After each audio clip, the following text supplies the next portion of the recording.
Welcome back to another episode of Pick Up the Pace podcast. You're with your man, Magic. And I'm Anuru, and today's guest is Liam Messam. He was born in Blenheim but grew up in Rotorua and attended Rotorua Boys High School. He went on to play 85 games for Waikato, 13 games for the Moldy Blacks, 40 tests for the All Blacks, and is the most capped chief player in history with 179 caps. He captained the New Zealand Sevens team and won 2 Commonwealth Games gold medals.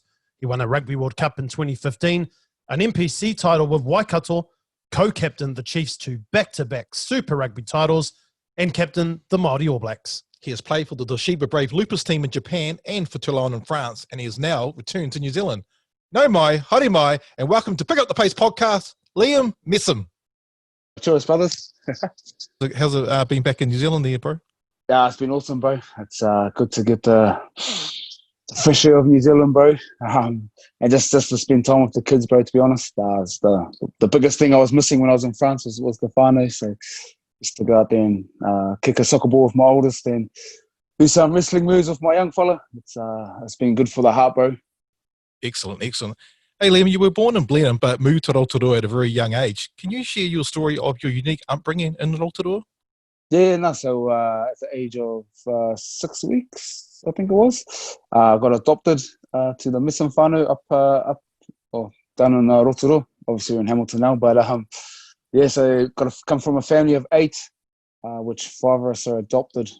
So it's a big whānau, a fruit salad, as we like to call it. We all come from different races, different ethnicities and whatnot, so different colours. So it's a big fruit salad, but it was a house full of love. It was an awesome upbringing, bro. My parents fostered over 1,000 children during my time when I was at home, bro. So that's a lot of kids. So it was just a house where mum tried to create a house of love to give, because most of these kids that came through our house came up from a tough situation or came from a difficult situation. So we just, mum always created a safe environment for those kids to feel the love, which I believe that she achieved highly. So just touching on your mum, Wanda, and your dad, Lewis, how have they both inspired you as a parent and especially now as a father? Just everything.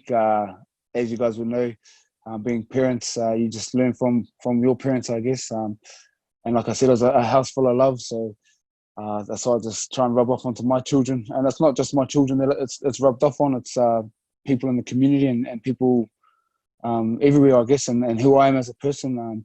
My parents have always been big on giving back to the community and helping others in need. And sort of that's what I believe my calling's been for a wee while now, is giving back and serving and helping others. So it all stems from the tree.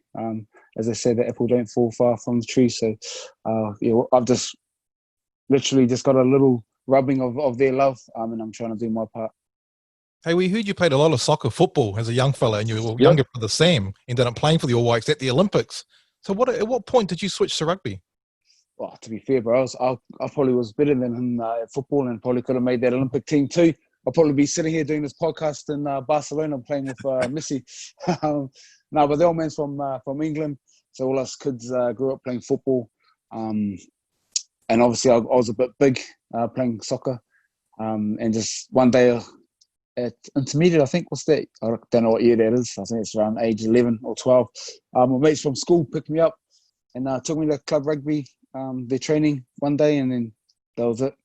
Never turned back, and now I try and kick a soccer ball and bloody Uncle is. My young fella's into football, bro. He loves it. He's sleeps in a soccer shirt, sleeps with a soccer ball. So I'm going to slowly try and twist his arm to come over to rugby. But yeah, like I said, bro, my mate just picked me up from school one day and that was it. Never looked back. So when you got to Rotorua Boys High School, you cracked the first 15 at a pretty young age. What was some of your memorable sporting achievements at Rotorua Boys? And also just talk about some of your mates and what it was like going to school there. Yeah, bro, I loved high school. It was probably the greatest time of your life. You get up to mischief without getting into too much trouble. But yeah, bro, it was just all footy when I was at Boys High. Probably not a thing you want to be telling kids now. So I know education plays a big role, and for me, that's probably one thing that I did regret, that I didn't really take my education seriously. It was just straight rugby, and I guess it's paid off for me now. But like I said, that's one thing I did regret. But like I said, bro, my time at Boys High was awesome. It's a great way to learn, the school of hard knocks, I guess. We would play with men. We would play club rugby, and also first 15 rugby. So we're playing up against men, and club rugby in Rotorua and the Bay of Plenty is all tribal. It's not like your normal sort of club rugby anywhere else in the country. It's tribe versus tribe, so it's pretty fierce and pretty physical. So, like I said, I love my time in Rotorua, and that's why I learned I guess my trade, or the start of my trade, I should say, my apprenticeship. Gordon's Titchin selected you for the New Zealand Sevens when you were just 16 years old, but you ended up having a very successful Sevens career, later becoming captain. What were some of your proudest moments in the All Black Sevens jersey? Oh man, there's so many I just can't remember, but I love the game of sevens. Still do. I've got a lot to thank for the sevens. It's given me a skill set that I guess the new age loose forward has now. But some memories is just probably the trainings. They're the first thing that come to mind if I think about the sevens, is how hard the training were and how physically demanding it was. But it sort of taught me from a very young age how important work ethic was and how important mental toughness was. But just the family feel that's in that team, like the culture is surreal. Like it's hard to explain unless you've been in that culture, because it's so small, just a small group of guys, but you're working hard every day, going through some pretty dark places, and that gets you pretty tight as a team. And you get to travel. I was traveling around the world when I was 17, 18, 19, and that's you can't even dream of that. So I was very lucky at a young age to be able to do that. Just touching on your sevens career a little bit more, you won a gold medal for New Zealand at the 2006 and 2010 Commonwealth Games. What made these moments so special to you, like going to a massive, almost like an Olympics, not quite an Olympics, but Commonwealth Games, and sharing the whole event with other major sports people all around the world? How was all of that? Yeah, it was an awesome experience because, like I said, the sevens team's a small team. I think it was like 12 players, maybe, in 2 or 3 management. But when you go to Commonwealth Games and Olympics, that team turns into a team of 300 or 400 athletes. You're one big team now. So just to be able to experience going to the food hall and mingling with other athletes and other sports, and like I say, you become that one team. And the New Zealand House, as they call it, do an awesome job making sure other teams intermingle and make sure that you're connecting with other athletes and other teams. So it was an awesome experience. I was lucky enough to experience the Olympics too, even though I didn't get to play, but I got to experience that for a few days. And like the Commonwealth Games was awesome, and then Olympics was like, man, that was next level, and it was just a whole new eye opener, seeing the greatest athletes in the world. Everyone just sits in the food hall, bro, and just stares at each other, and we're just connecting and talking and just buzzing out. Like you see, like the world's fastest man, like say Usain Bolt walking through the food hall, and everyone's just like dead silence, just watching him walk through, stuff like that. Just things you would never expect to see. You've played 13 games for the Moldy All Blacks, and you've also captained the side, but you've said this about the team: we've got the same blood, so we're all whānau. How did the experience playing and leading the Moldy All Blacks help develop you as a player, a person, and as a Māori? Yeah, well, bro, it's for me, it's the greatest team to play for, because it's also the easiest team to play for, because, like I said, we're connected by blood. So straight away, there's that bond straight away, and nothing can break that. We all got the same DNA. We all come from Maui, so we all got a little bit of Maui in us. But you can just go out there and you express yourself. And rugby is the last thing on the list, if you get what I mean. Like, first thing is tikanga Māori and learning about who you are, and learning about your identity, your whakapapa.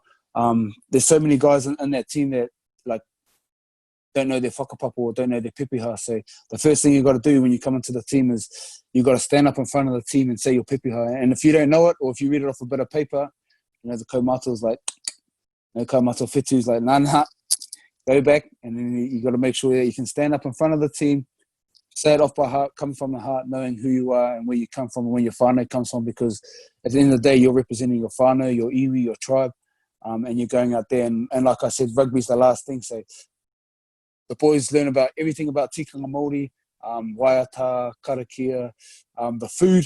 Like the food's the also like when you come from a high performance professional team for the last 6 or 7 months, and you're constantly, you know, just eating the good kai as you should do, the good fuel. You come into the Māori, boil up, hangi, steam pudding, seafood. Like no matter where you go, you know, there's always there's some whānau that's just going to come and bring in all the kai, mutton birds, anything you can think of, bro, it's there. And the boys are just hoeing into it. Skin folds are probably going out off the roof, but like I said, it's all part of it. And when it comes to the game, literally we just go out there, we express ourselves, and you know, the Māori All Blacks has, I think, one of the highest successful win ratios there is in World Rugby. And we've been in some awesome teams. I remember 2010, our centenary year, beating England and Ireland was like, well, that's something I would always remember, because I just remember the whole country were behind us.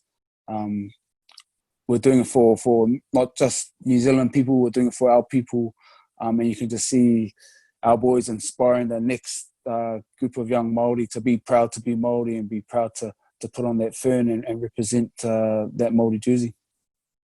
So we ask all of our guests this. What do you remember most about your first test in the All Blacks jersey? It was against Scotland at Murrayfield in Edinburgh back in 2008. Just talk about the days leading up to the game and also your memories of the game itself. Yeah, it's not a lot I can remember during the days leading into the test match. All I remember was being freezing cold and dark at like 2 p.m, which is pretty depressing. But I do remember the food, cauliflower soup. I've never had it before, and it was like best thing I've ever had in my life at the time. But getting to the game, my family, some of my brothers and sisters came to the game, which was awesome to have them in my first test match. But I remember, I think it might have been D-Day or like their Anzac Day, Armistice Day or something like that. Forgive me if I'm wrong.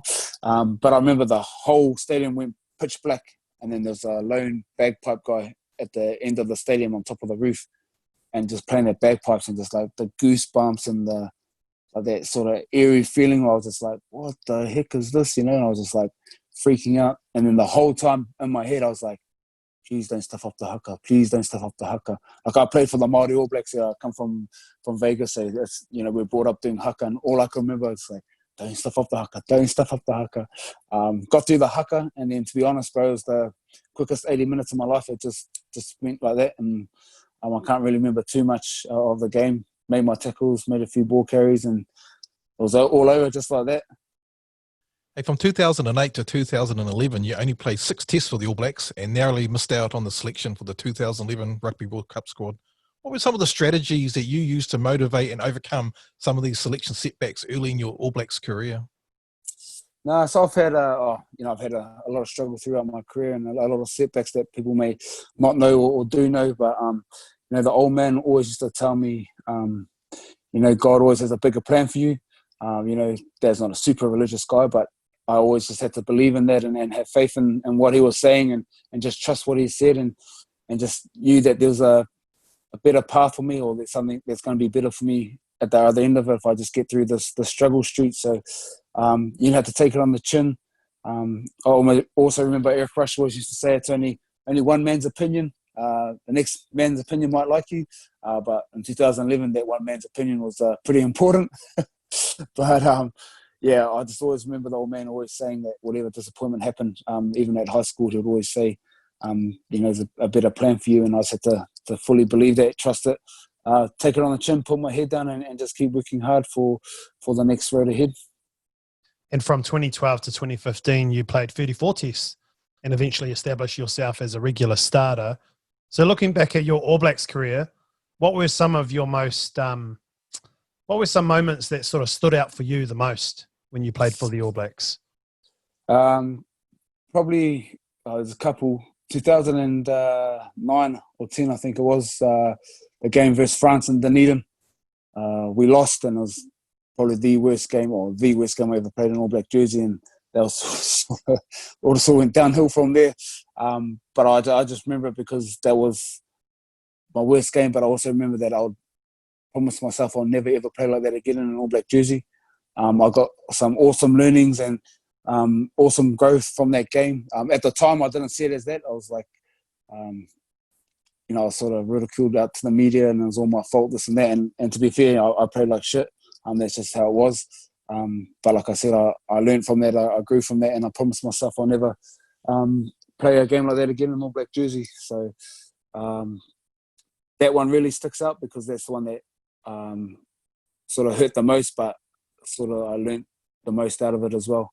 It's also hard to beat the 2015 World Cup. Just the highs that we went through as a team, the hard work that we went through. Pretty much 90% of that squad were together for 3 or 4 years.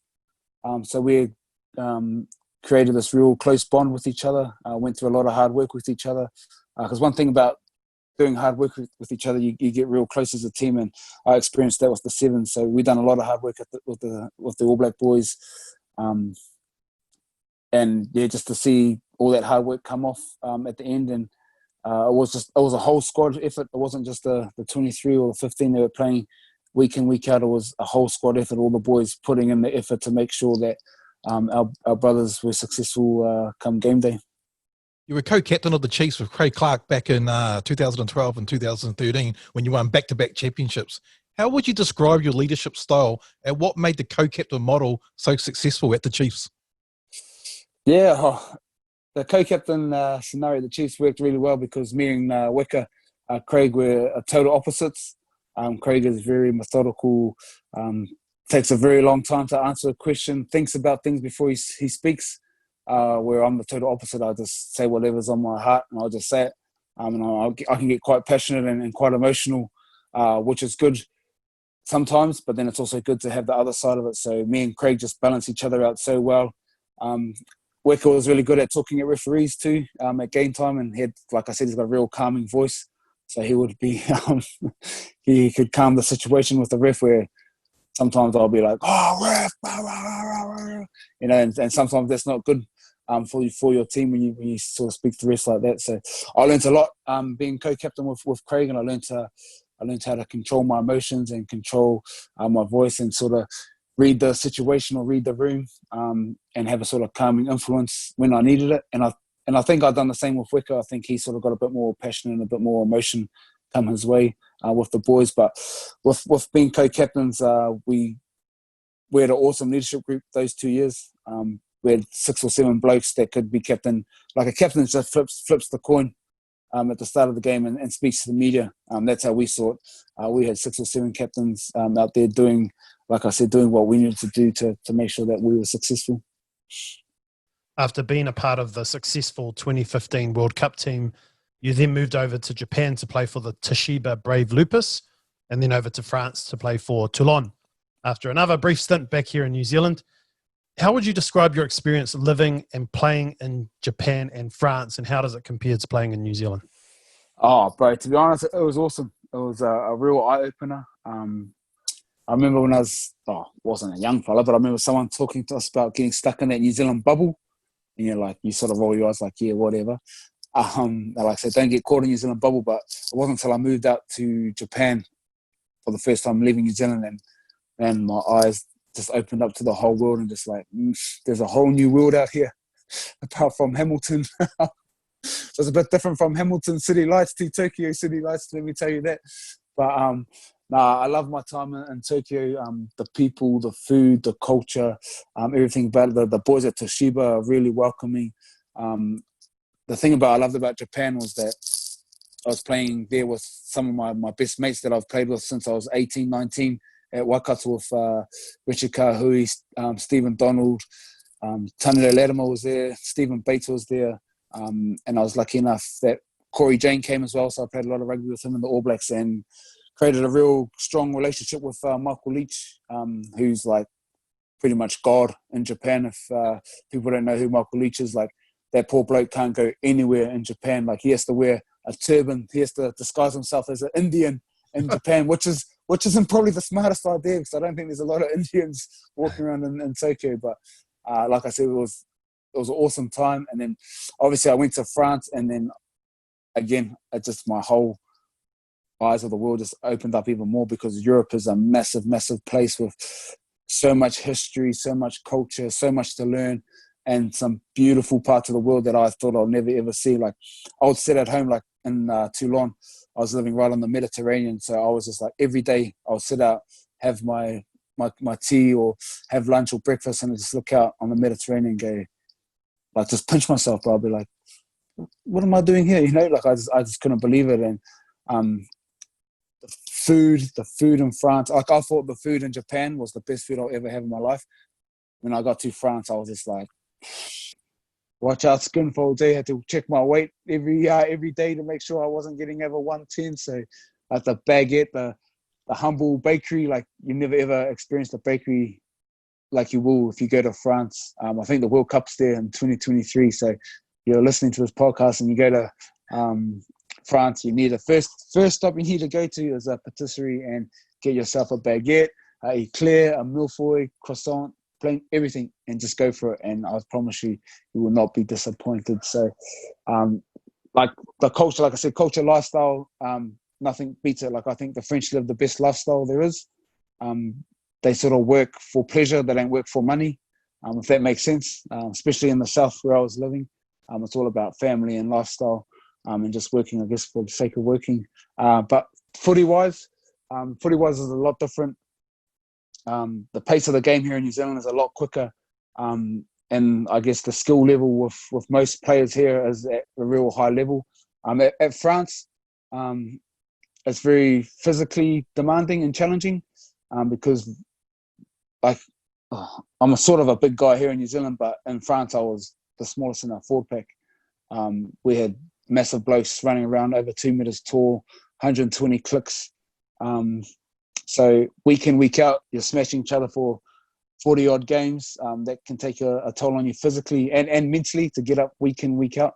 And another thing, if you ever experience rugby in France, the crowd is like next level. Like I've never ever experienced, and I don't think I'll ever will again.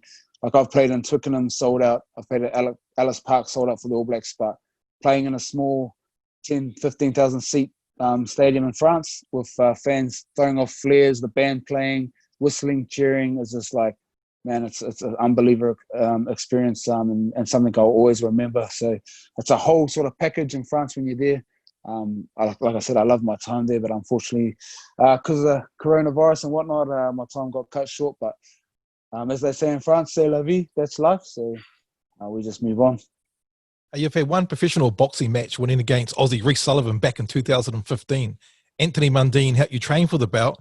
How much did you learn from Anthony and Sonny Bill, and what made you step into the ring? Because boxing is obviously completely different. You're going from a team sport to a solely individual sport. It's just you and yourself. Yeah, I've loved boxing since I was a kid. I think boxing is probably the earliest sporting memory that I have growing up. My old man loves boxing, and I remember sitting by his feet every Friday night and watching the Friday night fights in America, or on Saturday, whatever it was, come New Zealand time. So I think that is the earliest sporting thing I can remember. So I've always grown up watching boxing, done boxing training when I was a kid, and then obviously the Fight for Life sort of thing, charity fights happened, and it was just came to a timing thing, and because I just wanted to jump in the ring and test myself and see if I could actually do it. And I just love the mental challenge, because in the square ring, it's just you versus your opponent. There's no one else, and you've only got these here to protect you, and you got to sort of try and bob and weave and duck the punches, but more times than not, you're getting hit. But I just enjoyed the challenge of putting myself in a real uncomfortable position, and the more you understand the science of boxing, I know most people just want to see big knockouts and whatnot, but if you can really understand the science of boxing, it's a beautiful sport. And you see guys like Mayweather, people pay him out because they don't like his style, or they don't like his mouth. But if you actually watch him box, it's like, that's a beautiful thing to see. So, I just love the challenge of boxing and getting in that ring and really testing myself. You've already done a lot of work, a lot of good work in the community with youth in particular. You've got an honorary degree in sport and exercise science at Wintec, and you've been a TV presenter on the big sports show Code on Māori TV. What are you up to next, Liam, now that you're back in New Zealand? You're not going to do a Dan Carter, are you? The Chiefs, you're going to be back in the Chiefs again? Or I'll tell you what, I won't be going to the Blues, bro. I'll tell you that, bro. It's in my DNA, bro, red, yellow, and black. So I'm just back here, bro. Just being daddy daycare, bro. It's been awesome. Like that's one thing I've really missed is just spending time with the kids. And took my young fella to soccer training this morning, which was this afternoon after school, which I just absolutely love. So yeah, just daddy daycare. Hopefully get into some club rugby. Put on the 21 mil sprigs for the club dirt, club mud, and get out there and see what happens. I guess. Hopefully some provincial rugby if it comes about. So just doing life as it should be at the moment. So not too stressed about what's happening. Just daily daycare, keep up the training, and get stuck into some grassroots footy. So you still got a bit of rugby left in you there, Liam? Oh, 100%, bro. Age is just a number. Yeah. What's DC? I played with Rushy until he was about 42, so I can't give up just yet. I can still go and like, bro, my passion and hunger is still there to play. I think it just comes when you get to my age. It's just more of a mental challenge doing the same stuff every day for so long. You know, but I was just finished reading a book and it's talking about you got to fall in love with boredom because like you just keep repetitive, and I love it. You know, I just spent 2 nights training with the Waikato high performance kids and academy kids, and it's like the same message I've heard for the last 20 years, but it's the same message I keep loving to hear and just keep pushing myself. And when you get to my age and you're training with 18 and 19-year-olds, it's more of a pride thing. You're like, we've done some fitness and I wasn't last, and I was like, sort of proud, put the chest up, and I was looking around. I was running with the main group, doing some shuttles, and then I was like looking around, jumped in the gym, still pumping out some weights, and showing these young fellas up. So it's good though. It keeps me on my toes and it keeps me energetic and keeps me excited to keep pushing hard and keep showing these young fellas up, or try to show these young fellas up. Hey, you have a whānau of your own now with 2 boys. Tell us a bit about your wife, Angela, and your boys, and how you've all motivated and supported each other over the years with such a busy career. Yeah, but I honestly don't know how she does it. I just don't know how rugby partners or wives do it in general, bro, because we're away a lot of the time. So my family back here in New Zealand while I was in France, and I came home, and the last time I seen my little boy, he was my little boy, and then I picked him up from daycare, and I seen this, I wouldn't even say little toddler, I just seen this solid little kid, and he was, Dad! I was like, what the hell? He just ran up, tackled me, and just a straight ball of solid just went boom, hit me, and I was just like, where's my little boy? Like last I left, it was this little squishy little 3-year-old cuddly little thing, and now he's this big 4 solid little monster just running around. And same with my 10-year-old. Like he was like this high, and he shot up, and he's like up to my shoulders, and I'm just like, blown away. So I honestly don't know how they do it. She does it. It blows my mind, and so much respect. And I can't do what I get to do without them holding it down and locking it down and looking after those kids. Hey, it's all out there and people have seen it online and that, but your nickname, Hunger, what's the story behind that? Yeah, well, it's a long story, so I'll keep it short, but a lot of people think it's hunger because of hunger, so I don't pass the rugby ball. It's not that.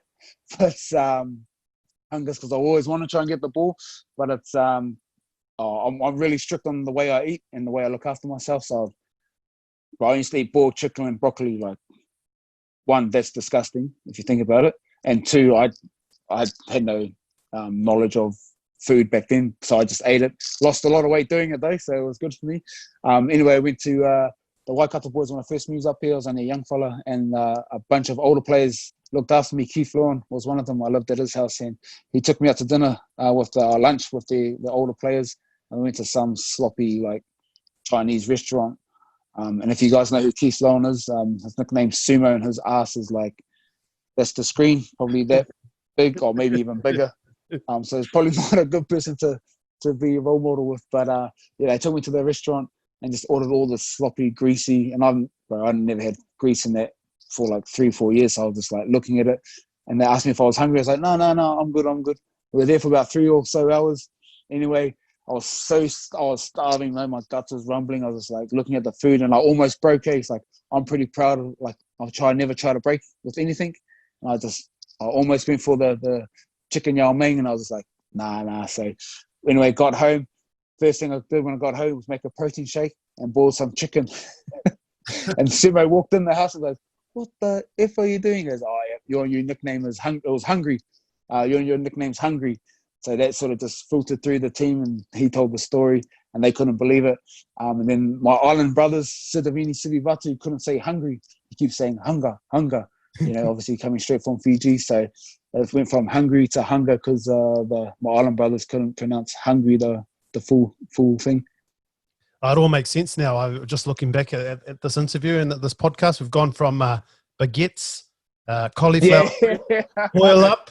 What's next? This all makes sense, bro. This is all true. And the thing is, like, if you really know who I am and me, is like I said, I really look after myself. The way I eat, like I eat really, really strict, and I always have. It's just a lifestyle that I enjoy. Most of it's for performance and whatnot, but most of it's just to live a healthy lifestyle. But like, bro, when it's my cheat day or my cheat few days, bro, it's on. Like, what's your go-to? What's your go-to? It's a hard one. Like when I was in France, bro, I'd always go get a pizza. Like the pizzas are like next level pizza. But then I always go to the bakery, and it's called a milfoy. It's they call it a custard slice here in New Zealand, but it's like proper pastry, proper custard, and then like a white sort of icing on top. And this is what I'll do in France. I'll go to, because there's a bakery every like 100 meters. So I'll go bakery, get a croissant, drive to the next bakery, get a milfoy, drive to the next bakery. And I'll just do that like 3 or 4 times. And I have to stop myself. I'm like, bro, just stop, And then when I come here to Hamilton, it's always Mama's Donuts. So if you're ever in Hamilton, you got to come get some Mama's Donuts because they're the best donuts in the world.